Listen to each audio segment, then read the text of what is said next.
How does depreciation affect your property assessment? Imagine walking into a house that looks brand new, but you know it's been around 4 decades. How does that happen? Well, depreciation plays a big role in how properties are valued for taxes.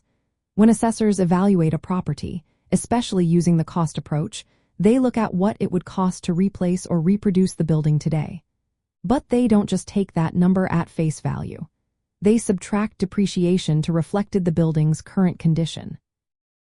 Depreciation reduces the assessed value of a property by accounting for the loss in value due to physical wear and tear, outdated features, or external factors like neighborhood decline.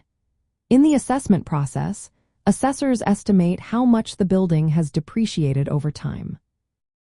They consider 3 main types: physical deterioration, which is the actual wear and tear on the structure; functional obsolescence, which happens when the building's design or features become outdated compared to newer properties; and external obsolescence, which is caused by outside influences like changes in zoning or nearby developments.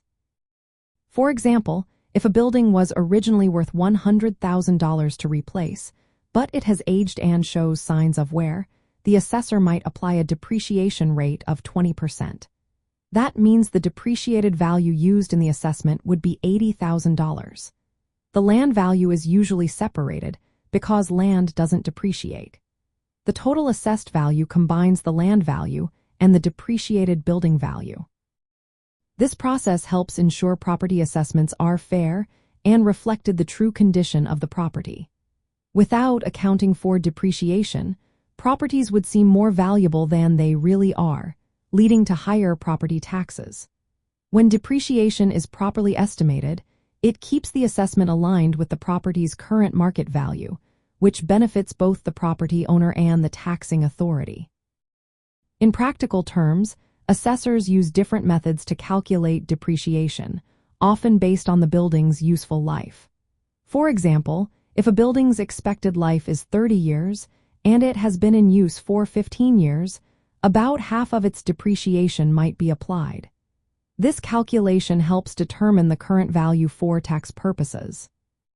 So, when you hear that depreciation lowers your property's assessed value, it's because the assessor is trying to match the property's current condition and market value.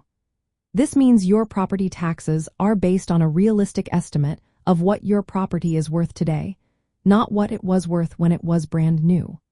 Properly estimating depreciation ensures fairness in the assessment process and helps keep property taxes reasonable.